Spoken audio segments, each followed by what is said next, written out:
Assalamualaikum warahmatullahi wabarakatuh. Nama saya Irfan Muhammad bin Muhammad Faizal dari kos BNS. Okay, pada hari ini saya akan buat demo tentang projek saya iaitu Green Network Monitoring System for Sustainable Performance and Security. Alright, first thing first, saya menggunakan GNS3 sebagai simulator dan ini adalah server GNS3. Okay, so sistem ni saya menggunakan language Python. Alright, so first thing first, login page. Okay, so untuk security, sistem ini menggunakan HTTPS. Sini ada HTTPS. So, communication kat sini lebih di-encrypt lah kat sini. Kalau saya tukar HTTP, dia tak dapat masuk lah. Kat sini saya letak untuk more secure lah.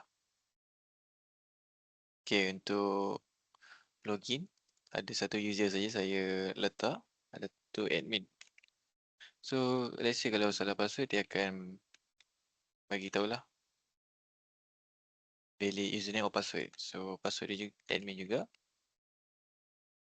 Okay, so ni adalah interface dia. So, first kali, dekat dashboard ni dia bagi overall summary tentang network. Okay, kat atas ni ada summary card. Ada 1, 2, 3, 4. Ada total device, online, offline, and active alert. Okay, so kalau boleh tekan, sebab kad ni clickable, so dia akan direct bawa ke alert. So ni adalah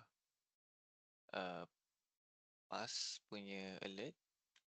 Kita boleh mark or review untuk hilangkan semua yang ada rekod dalam ni, tapi saya biarkan dulu saja.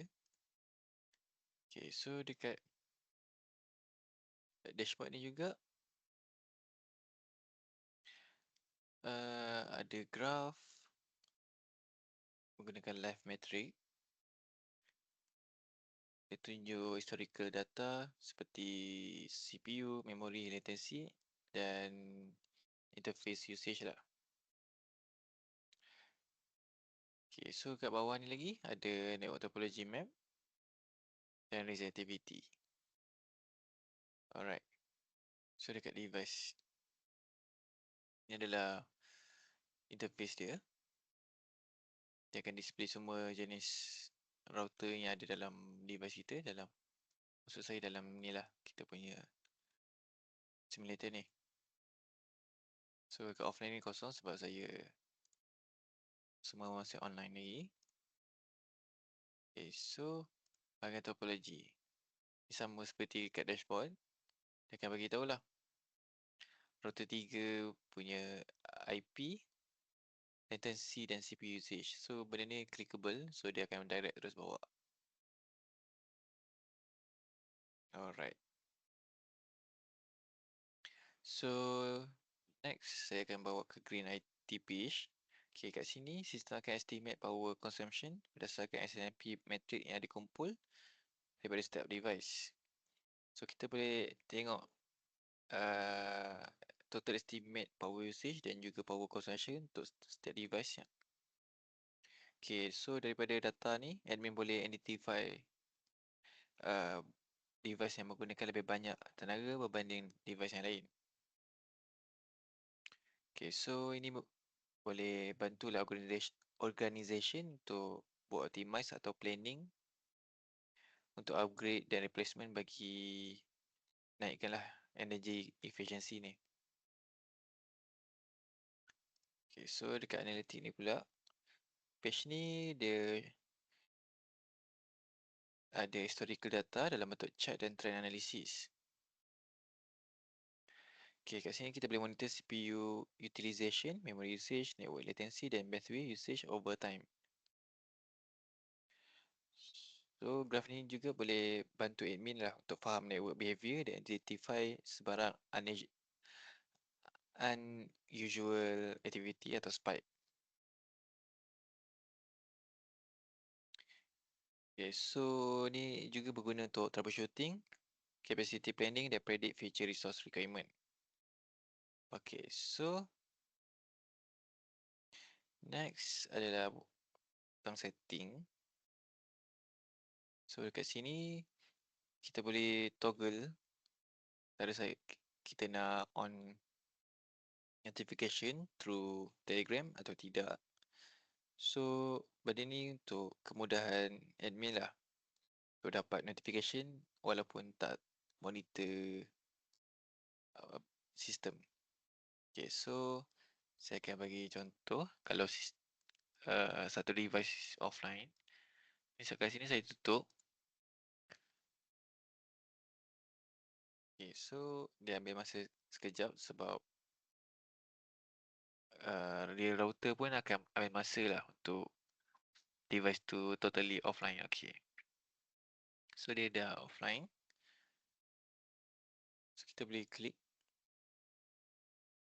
Dia akan bawa lah, bagi tahu berapa lama uptime dia, memory percentage, CPU load.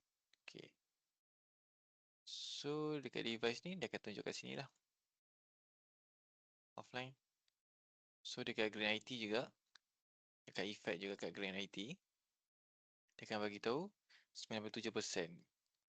It's still excellent sustainability tapi tak 100 lah. Sebab dekat sini bagi tahu router 4 ni tak termasuk dalam per device energy breakdown sebab tak dapat scan dia punya berapa watt. Okay, so saya akan onkan balik router 4 ni untuk check kat sistem. Okay, so real router pun dia akan ambil masa juga untuk boleh running router tu.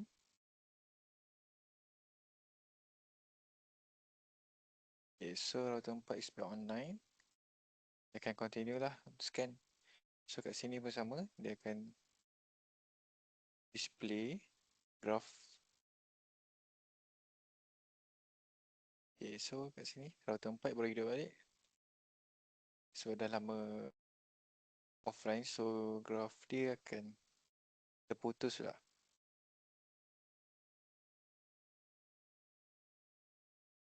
Okay, so dekat Telegram kita akan dapat notification. Recovery R4 IP address, status online, recovered after, dan masa. Okay, so that's all for project. Thank you.